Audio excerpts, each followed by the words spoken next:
was diagnosed when I was 37 years old with a 10-month-old at home. I felt my lump in the shower. I ignored it for, I don't know, a week or two, and then I kept going back to it. So then he was like, it's probably nothing, you're young or whatever. Let's send you for a mammogram and an ultrasound just to be on the safe side. Everybody was getting sent home and they were like, we need you to wait to do an ultrasound. And then when she did the ultrasound, she's like, we gotta get your doctor on the phone immediately. I want to get the authorization to biopsy you. She's like, I've been doing this for a very long time and it doesn't look good. And then in that instance, my world just came crashing down. I lost my hair, I lost my eyebrows, I lost my eyelashes, I lost my breasts, I lost weight. I wouldn't leave the house without mascara and lipstick. I always had the nickname Jackie with the long hair. My hair was down to my butt. So losing it, that was hard. I didn't allow myself to mourn, so what, you're just losing your hair. If that's what has to happen to keep your life, it's not that big of a deal. All you have to do is lose your breasts, right? So I didn't really allow myself to mourn those things because I just wanted my life. I lived in the paradigm of I'm invincible. Bad things don't happen to me. I know they happen in the world, but they never get close. That has completely shifted to if something bad happened, it will happen to me. It does happen to me. Looking in the mirror and not having my hair or my eyebrows or my eyelashes reminded me of me being sick. I looked in the mirror and I saw sickness. It's taught me a lot of self-compassion, and I've got to continue. I'm not there yet. Hey, Jackie, you're not perfect.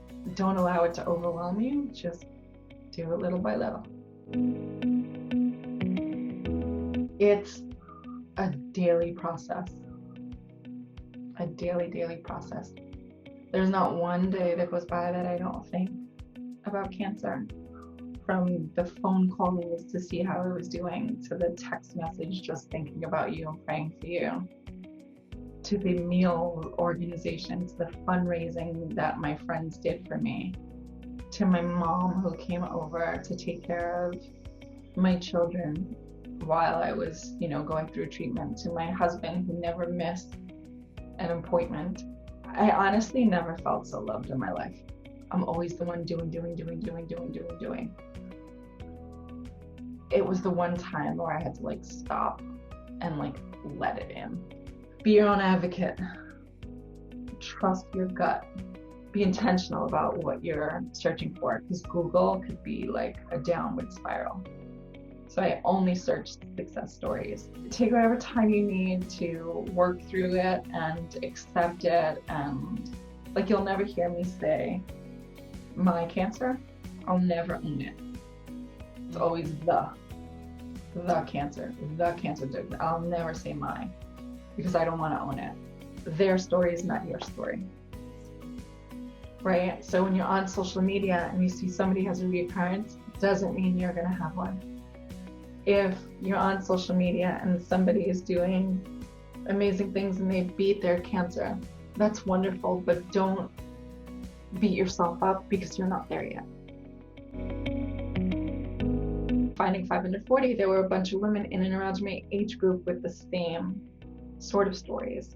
Some a lot younger too, 21 years old, getting ready to start college, right? You could have a legal drink for the first time, and instead of going out drinking with your friends, you're going to the doctor for chemotherapy. People have different stories. Some people are don't have children, and now fertility is an issue.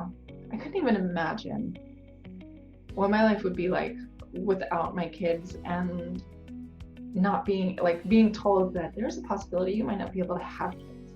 For me, the biggest thing was the mental health sessions. Having somebody who was familiar with cancer, not just the therapist, finding somebody very specific, and they did that for me and they paid for it for me, and it was absolutely amazing.